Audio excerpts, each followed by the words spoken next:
Hello and welcome. Good day or good evening, depending on where you are in the world. My name is James Lamond. I am the director of the Democratic Resilience Program here at the Center for European Policy Analysis, CEPA for short. We are pleased to have you here today to discuss the summit in Geneva between Presidents Biden and Putin of Russia.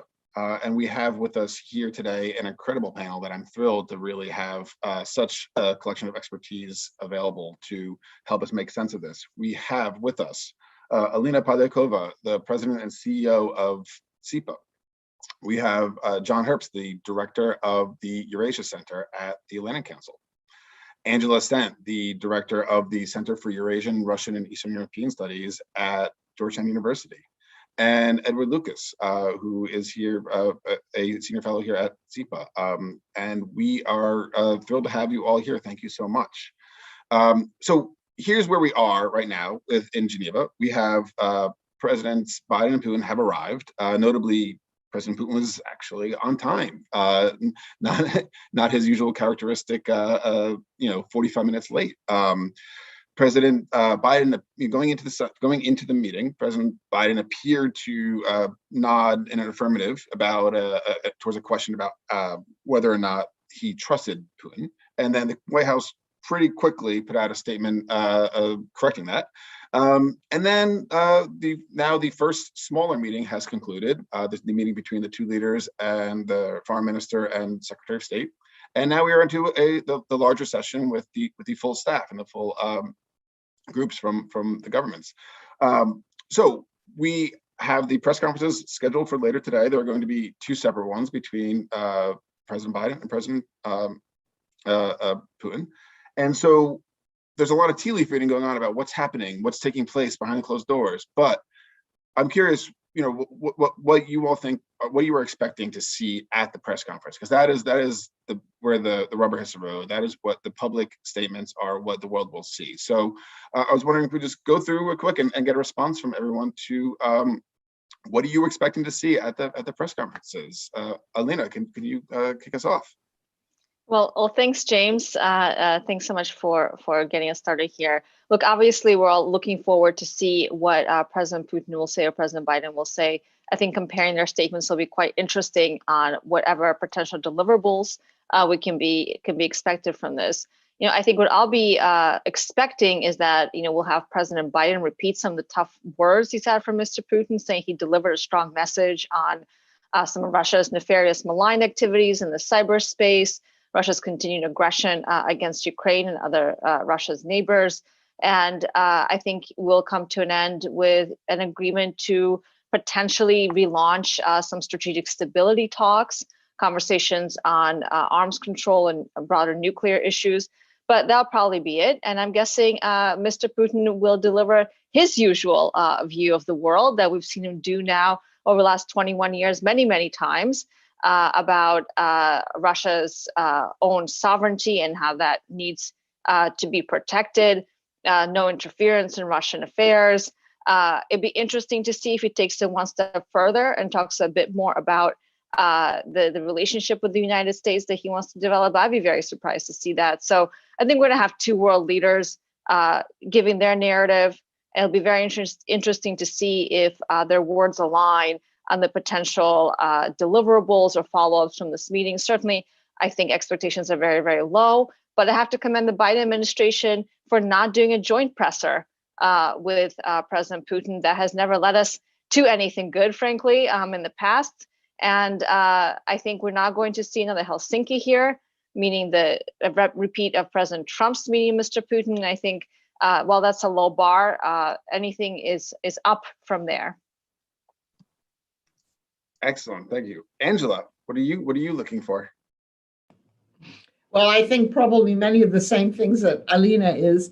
I do believe that, there are two things that will probably come out of this where it'll look fairly positive. And one of them is, the exchange of ambassadors again, the restoration of diplomatic relations. What's much more tricky is when you go below that, how many more diplomats can return. The Russians want their diplomatic properties that were seized here in 2016 given back to them, but at least a resumption of fairly normal diplomatic relations. And then I agree they'll both say that we're going to begin the process of establishing strategic stability talks, talking about how to contain nuclear escalation, talking about possibly regional conflicts, and possibly cyber. Now, what I've noticed in the last couple of days is that both leaders have tried to put, if not a positive spin on this, at least to show that they're statesmanlike, and they want something pretty good to come out of this. Putin has been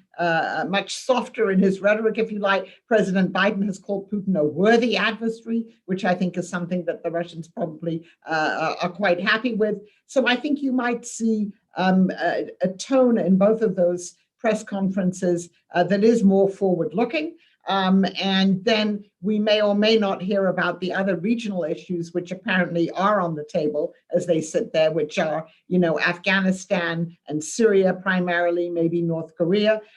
Ukraine, I'm sure that you're going to hear differences there.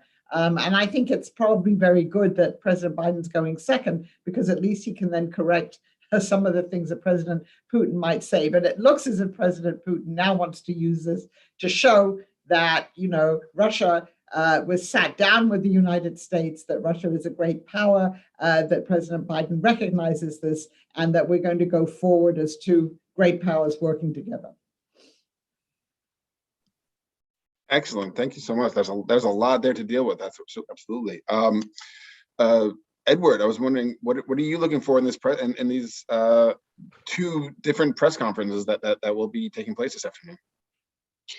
I think it's in both leaders' interests to show that they've been quite tough.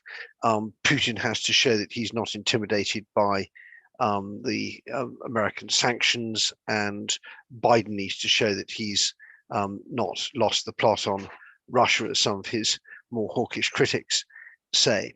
I think that actually, in a way, the point about this is what happens next, that the Biden administration is really clear that they want to focus on China. And the aim really for them is to park Russia. They want to channel the disagreement into manageable channels, restart talks on nuclear weapons, as been mentioned, maybe get some Russian help on the Iran deal, which they're keen to get going again. But this is not the top priority. And I think that here in Europe, we've in danger of overestimating American interest in European security.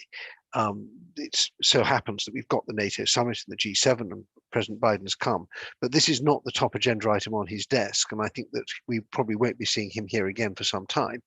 And we should make our expectations of American involvement here realistic. The big game is in the Pacific, where Russia is just reminding everyone that they still have a blue water navy with their big war games off Hawaii right now.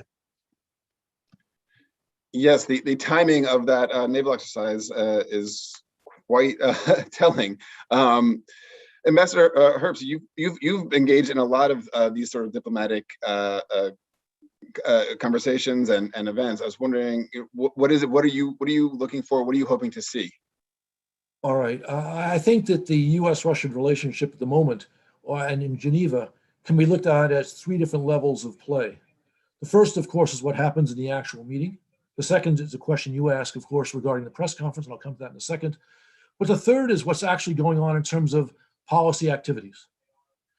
And I think the problem is that the conversation we're having so far is all about how the U.S.-Russia relationship may develop, not about Putin's malign activities and the dangers that presents to American interests. I agree with Ed that both presidents have a reason to show a certain amount of toughness in the press conference.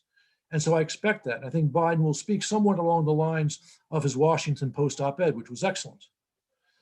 But it's also true that for the past several weeks, Putin has been poking his eyes in Biden's face, and there's not been much of a response from the administration.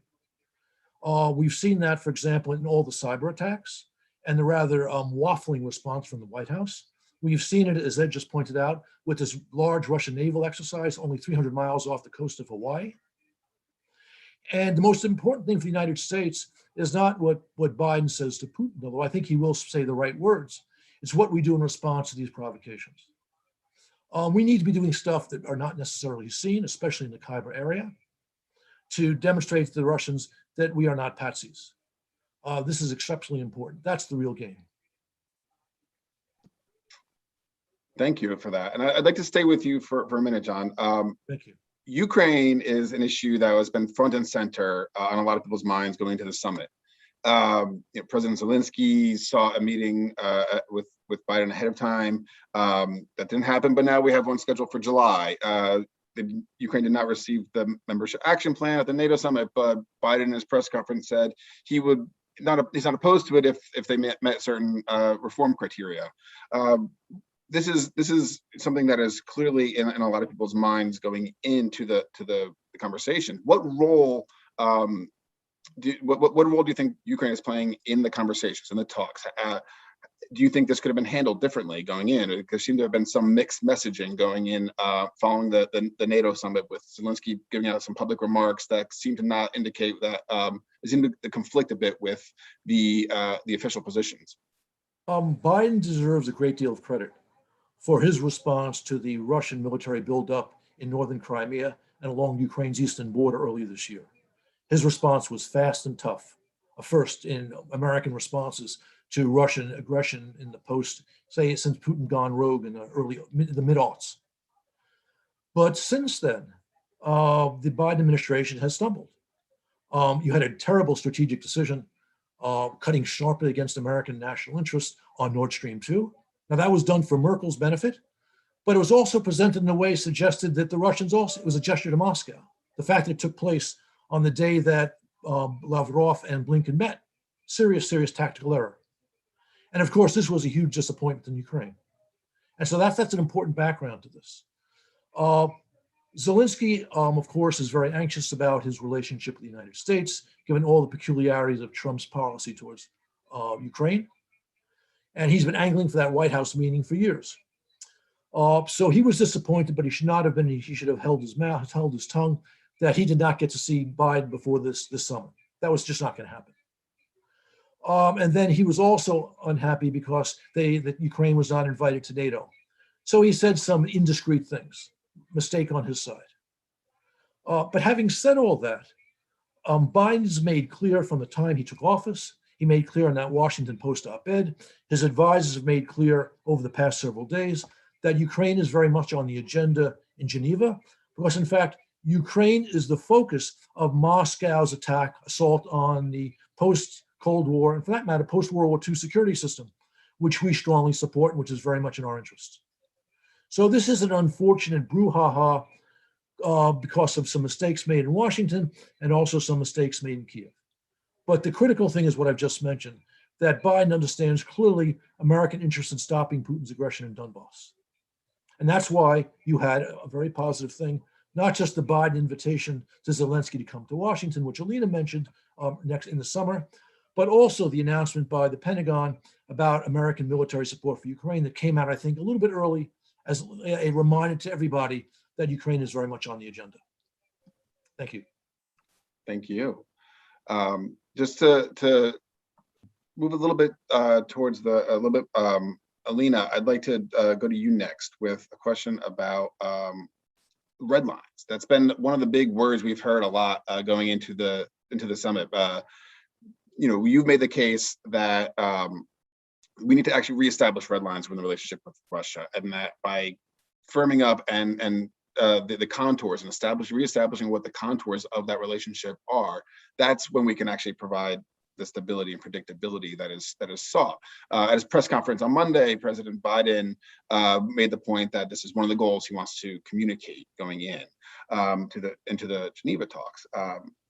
He said, I want to communicate that we'll work with Russia where we can, but also reestablish where the red lines are in the relationship, and even saying, on provocations such as cyber attacks, that there will be that the U.S. will respond in kind. What do you think? I mean, going in, they're sitting in the room right now. Do you think that is something that can be effectively communicated? Do you think that is being? Do you think that this is the type of thing that can be told and not shown? Or do you think this is the sort of thing that we might get ourselves in a difficult situation down the road where we establish a red line, Putin presumably will cross it at some point, and then how we react to that is going to be sort of one of the defining will define the relationship moving forward. I think that's absolutely right, James. I think the lesson that Putin and certainly the Kremlin has learned over the years, and Mr. Putin has had 21 years to now assess various U.S. administration. I think the lesson learned there has very much been that the U.S. may say a lot of things, but at the end of the day, we're not willing to put our money where our mouth is, if you will. And certainly we are where we are today because of a series of events that really started in 2007 with the Russian cyber attack on Estonia, which compared to some of the cyber attacks we're seeing today seems so minor in comparison. And so the exponential growth of Russian cyber capabilities is, of course, top of the agenda, I think, for this administration. They've said so clearly. But I think the big question is, what does it mean to enforce red lines in the cyber domain? It's certainly not the same as having deterrence in the nuclear domain and with arms control, because in the cyberspace, we can't trust and verify, which of course was the underlying understanding behind all the nuclear arms control agreements and that we've had with the Soviet Union, that we had with Russia, many of which of course have fallen apart with the exception of the New START treaty that was extended. So I think the lesson that the Kremlin has learned is that the US does not enforce its red lines. And as long as they keep pushing, the consequence will be relatively weak and they can keep going forward. And we're now in a situation where we have regular attacks by Russia and various proxies from Russia against the homeland, against the United States, and direct attacks against our allies. So I hope what Mr. Biden delivers is that our response will be enforced. Now, of course, we have to act on it, and then it won't be symmetric, meaning just because the Russians may attack a U.S. company or launch another disinformation attack around a critical election or something of that nature, it does not mean that we need to do a tit for tat. So I think we need to use the tools that we have at our disposal to send a very clear message. Sanctions obviously are a clear tool that we have not fully used. Blocking off financial flows, illicit finance, is a huge area that I was happy to see President Biden also mention. And of course, things are happening in the covert space in terms of cyber capabilities that hopefully we'll never see, to be honest, as regular civilians who are not read into intelligence operations. But those are some of the key tools the U.S. has at its disposal to be able to respond. But I think the question is, are we willing to go the mile to enforce them? And I think, as Edward rightfully said, this is not the main game for the administration. So how much skin are they going to put in this game is truly questionable. But I think there's nobody better actually than Angela to talk about this pattern that we found ourselves in as the person who literally wrote the book on all the failed resets of the last 20 years of Mr. Putin. So let's move to Angela then to take that up. I think, well, there is this sort of post-Cold War pattern of failed resets, where there's this pattern that a new American president comes in, relations are warm and cooperation is sought, is often gained, it is there, and then by the end of the second term, things have fallen apart. Even going back before Putin, you had Clinton and Yeltsin, close friends who were barely speaking by 8 years later. You had President Bush famously looked into Putin's eyes and saw his soul, and then 8 years later there was the war in Georgia. President Obama came in and issued the reset, got some important gains on Iran and the transit into Afghanistan. But then again, 6 years into the administration, there was invasion of Ukraine, and then the foreign interference in the 2016 election. There's pattern seems to repeat itself.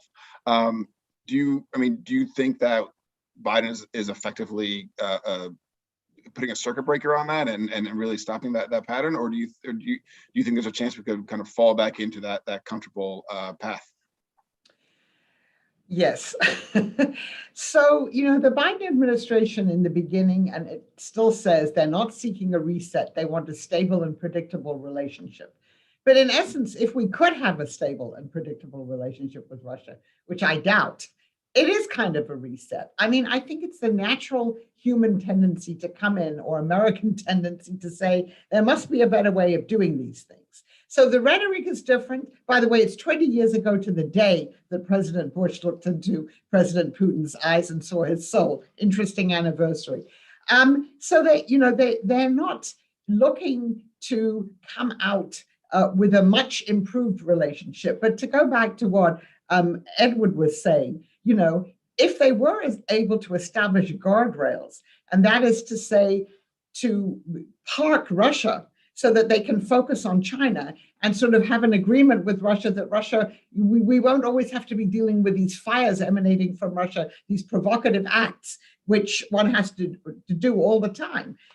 That would already be a huge improvement, even if we don't call it a reset, because it would make Russia a more predictable adversary to deal with.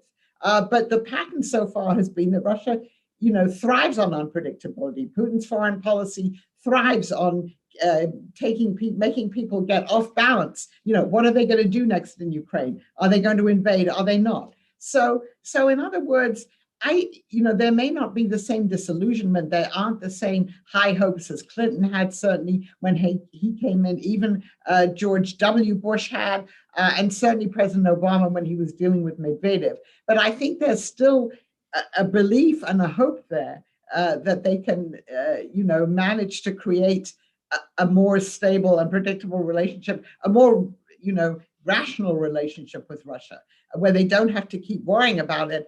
And I'm dubious that they can do that. What we really have to wait and see is not what's said today in the press conference, what they claim that they're going to work together on, but whether they actually do. Where are we in 6 months? How has this worked out? And I think, and particularly, again, to go back to what Alina was saying, this ransomware, these things are really, really worrying. They've just been declared to be a major national security threat to the United States. Are the Russians going to cease and desist, either themselves, the Russian state, carrying out these things, or harboring cyber criminals, as long as those cyber criminals don't attack Russia itself? Thank you for that. Yes, and Edward, your name was invoked. I think we'd like to see. I think you're joining us from London. You're also a keen analyst of Central and Eastern Europe, though. And I'm curious, what is the messages that are being sent? I mean, obviously, there's the you referenced earlier the overall focus on China and the concerns about not having a strong enough focus on European security issues, perhaps, I guess, as it's simply just not a priority. But what is the hosting of the summit? What is the meeting with Putin?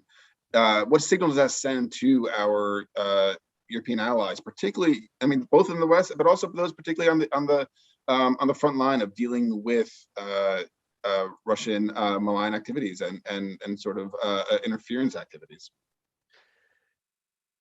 I think it was very good that President Biden met the 3 Baltic states and Poland and talked to President Zelensky before he met Putin. This is very important in reassuring the countries of the region that decisions are not being made over their head.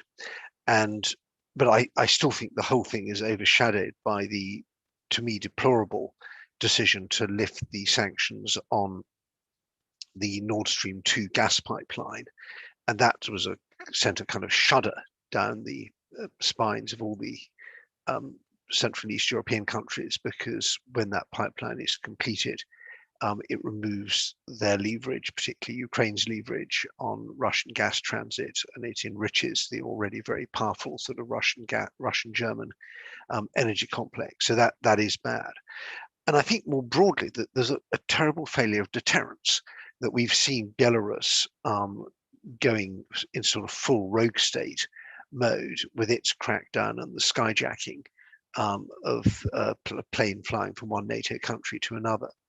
And then, as just been mentioned, we see this sort of epidemic of fraud, cyber fraud, and the ransomware and so on happening, which does have the tacit backing of the Russian stakes. It doesn't. They don't go after victims in Russia, and so on so many fronts, we see that the West's red lines are sort of phony little pink lines, and the message to Russia and its proxy Belarus and also to China is you can do stuff and actually not very much is going to happen to you. There'll be a Magnitsky sanction here or there, an expulsion, maybe something like that. But we are not imposing costs on our adversaries that dissuade them from doing things that really hurt us. And if you had tens of thousands of pickpockets being shipped into the United States or Britain or any other country, going around and robbing people or gluing their front doors up and saying, give me money and I won't, or else you'll never get into your house again, we would do something. We would say that's outrageous. But because it isn't in the sort of conventional national security paradigm, we don't. And so I feel that we are way behind on this, and I very much hope that the G7, with its language on resilience and deterrence and broader national security things, and the NATO declaration mentioning China, I hope this heralds the beginning of great, not just, but greater action. But I have to say, we're still playing catch up. We are long way behind, and it really scares me sometimes that we don't realize how big the gap is and how far our adversaries have got ahead of us.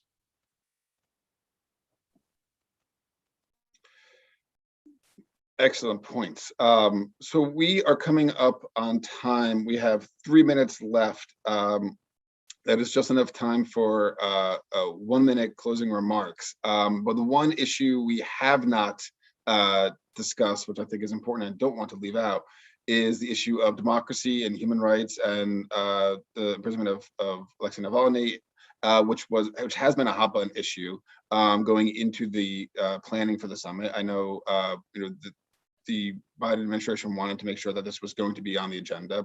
Putin had kind of sent signals that this was seen as a domestic issue and not to be discussed at the international conference. But so I was hoping we could just do a quick lightning round where everyone can provide some final remarks. But if you can also touch upon the democracy issues, that would be, and what role you think that will play, that would be greatly appreciated. So Alina, you want to go first? Sure. Well, just one thing to say is that I absolutely agree with what Angela put on the table in terms of, well, we may not want to call it a reset, but maybe that is what this is. We just don't want to call it that for obvious reasons around optics. But we're not going to see much from this meeting. The big question is what we're going to see in the months and the years ahead of the Biden term. And will this administration actually be able to reshape the relationship, hopefully in a more productive way, and open up some opportunities for at least, if not collaboration or partnership, certainly I think that is far away, but for at least cooperation in some strategic areas where we do have some narrow mutual interests. On the human rights issue, I think this is huge, primarily because this administration has made it very clear that human rights agenda, democratic values and principles are the guiding values of foreign policy for the Biden administration. And, we haven't seen Alexei Navalny's name prominently mentioned. It's been sort of a secondary thought in everything we've seen in terms of messaging ahead of the summit. And I think that is a mistake because how can you take the administration seriously when they're saying putting human rights first, yet we're not really going to, touch on this issue because it's such a sensitive issue for Mr. Putin, who still refuses to say Alexei Navalny's name out loud, which is quite, it's just quite shocking. What is, that a world leader who sees himself as a head of a great power country, once saying the name of an opposition leader, the Kremlin says is fringe and completely irrelevant in Russian politics. I think that tells us something that's a real thorn in Mr. Putin's side. So I hope that we'll hear President Biden talk about not just Navalny, but broader repression of human rights and independent voices in Russia that's happening today, including harassment of journalists has been happening in Russia for a very long time. It has ramped up now ahead of Russia's own elections, so-called elections coming up in September this year. So I'll be looking out for that as a sign of how seriously does the Biden administration take its human rights agenda. Excellent. Angela. I don't have too much more to add to that. I think, again, we'll see some limited results in the press conference. I'm sure that President Biden will have raised the issue of Alexei Navalny, of human rights and the greater repression that's going on. But we also know that President Putin has his own talking points which was clear in the NBC interview he did with Keir Simmons. And so including the rather bizarre point that the United States is violating the human rights of the January the 6th insurrectionists because they were just expressing their views. So there'll be, if that happens, there'll be tit for tat for that. The question is, what can the US do about it? And that's much more perplexing because there is, in fact, very little influence that the US can have on what Russia does domestically. But I do believe that President Biden, is committed to these values and that he will have raised those issues. And beyond that, I would just maybe reiterate that, what we have to do is to wait and see what happens after the summit is over and how much is actually accomplished, or whether this is just, there'll be a lull and then we'll go back to business as usual. And I think one of the key things to watch will be in this cyber and ransom space, and to see if there's any attenuation in that from the Russian side. Thank you. And for the final word, we turn to our own Edward Lucas. I think that democracy is best practiced rather than just preached. And the best thing we can do is to show that our system is working. And I'm really struck, if you were the US administration and you said, I want to meet our European allies with the following criteria. I want nations that have strong governments with coalitions that are durable, majority effective coalitions, impressive people leading those governments, and a clear foreign policy vision. Please fill me a room of countries like that. I think you'd get Lithuania, maybe Estonia, and Greece. It's a pretty short bench for what's meant to be the United States' most important democratic ally. And I think all European countries should reflect on that and try and do better. Well, on behalf of SIPA and for everybody, I just want to give a big thanks to our panelists today. This is an ongoing event. The summit is still taking place. We should learn more about what happened behind the scenes. But it is, like as I think was pointed out several times today, it's what happens in the months and years ahead that is really critical. And so I just want to say thank you to our fantastic panelists, including John Herbst, who had to jump off a little early, but Edward Lucas, Angela Stan, and Alina Polyakova. Thank you so much. This was a fantastic event, and I'm sure there'll be much more ahead. So thank you, everyone. Please feel free to join CIPA.org to see our latest analyses and writings on the summits that have defined this week.